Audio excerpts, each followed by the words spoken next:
From the dawn of time, man has worshipped the waters around them, from the lakes, rivers, and oceans to the simple wells on their properties that allowed them to feed their family. Ancient man relied so heavily on the water that great and powerful gods were created. Even within today's modern religions such as Hinduism and Christianity, the world worships water, the life source of agriculture and irrigation, that without billions would die of starvation. The lifeline of East Houston is the San Jacinto River.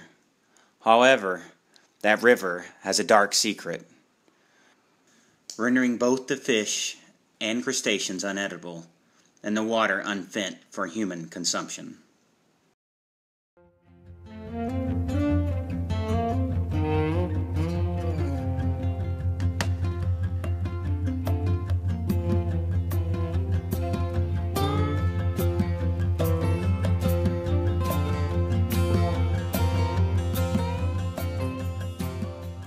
Dioxins are a family of chemicals that have similar structures and similar mechanism of action and similar effects.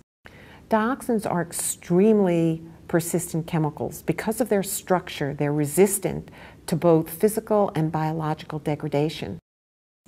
Dioxins get introduced into the environment by a variety of ways.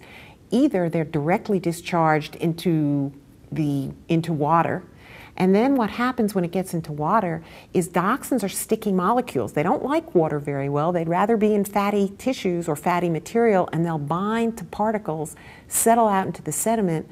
The sediment actually gets eaten by small critters, and they begin to bioaccumulate up the aquatic food chain. If dioxins are emitted from an incineration process, from any kind of combustion process, into the atmosphere, a certain amount of the dioxins can actually be in the gas phase, but most of them, again, will be stuck to little dust particles in the air. And the same thing will tend to happen as happened in the water. They're bound to the dust particles. They'll come down with the rain, or they'll settle down. They'll get onto plants and onto crops. Animals will eat the plants and crops, and then eventually we eat the animals. So we eat the animals on land, or we eat the animals from the sea. And that's basically the way that dioxins get into people. Dioxin is not your typical kind of toxic chemical which might affect one kind of effect, might only cause neurotoxicity or reproductive toxicity or cancer. Dioxin seems to have the ability to interfere with basic processes in our bodies, so that in fact dioxin has been shown in our experimental animal studies, and now we're seeing more of this in our human studies.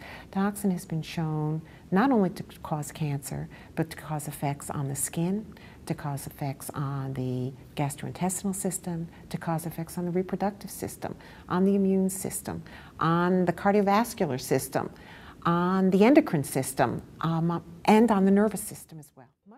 We know that dioxin causes cancer in animals. Dioxin has been tested in at least 19 now, different animal studies involving rats, mice, hamsters, and even fish, and been shown to cause tumors in these animals.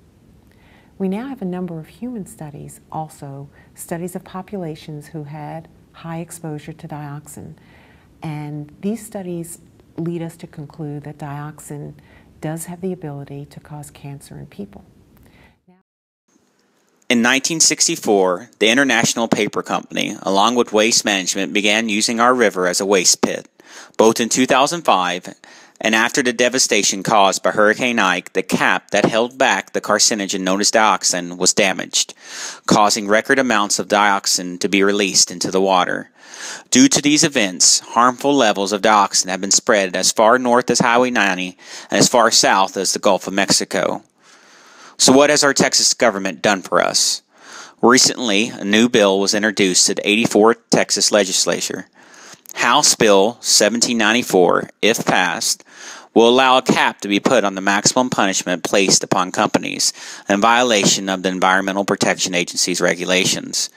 If the 84th Texas legislature allows this to pass, it will show the world that Texas gives a free hall pass to polluters.